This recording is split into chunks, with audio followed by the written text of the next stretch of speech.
বিসমিল্লাহির রহমানির রহিম। আমার নাম সামির আহমেদ। আমি ঢাকাতে থাকি। আর আমি ঢাকা কলেজ থেকে এইচএসসি পাস করেছি। মূলত এসএসসি থাকাকালে কিছু বড় ভাইয়ের মাধ্যমে ফ্রিল্যান্সিংয়ের ব্যাপারে জানতে পারি যে অনলাইনের মাধ্যমে টাকা ইনকাম করা যায়। তখন থেকে ফ্রিল্যান্সিংয়ের উপর একটা ইন্টারেস্ট আসতে থাকে। অ্যাজ এ স্টুডেন্ট জাস্ট তখন একটা ইচ্ছে ছিল যে ফ্রিল্যান্সিং করে নিজে হাত খরচটা চালানো। বাট যতই ফ্রিল্যান্সিংয়ের ব্যাপারে জানতে থাকি ততই বুঝতে পারলাম যে এটা অনেক বড় একটা সেক্টর। শুধু পার্ট টাইম না, ফুল টাইম হিসেবে ক্যারিয়ার বিল্ড আপ করা যায়। তো এই এইচএসসির জন্য আর কিছু করা হয়ে ওঠেনি। এখন এইচএসসি শেষ, তো এই টাইমটাকে প্রপার ইউজ করতে চাচ্ছিলাম। নিজে অনেক সার্চ করলাম, সাথে কিছু বড় ভাইয়ের সাজেশন নিলাম যে কি করা যায়।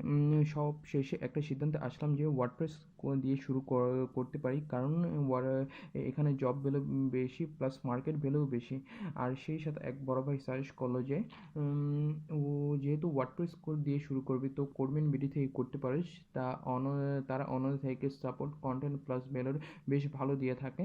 তো পরে কোডম্যানবিডির অ্যাডমিন প্লাস মেন্টর প্লাস মিনাজ ভাইয়ের সাথে কথা বলে অ্যাডমিট হয়ে গেলাম। এখন দেখা যাক কী হয়। ইনশাআল্লাহ ভালো কিছু আশা নিয়ে যাত্রা শুরু করলাম কোডম্যানবিডির সাথে।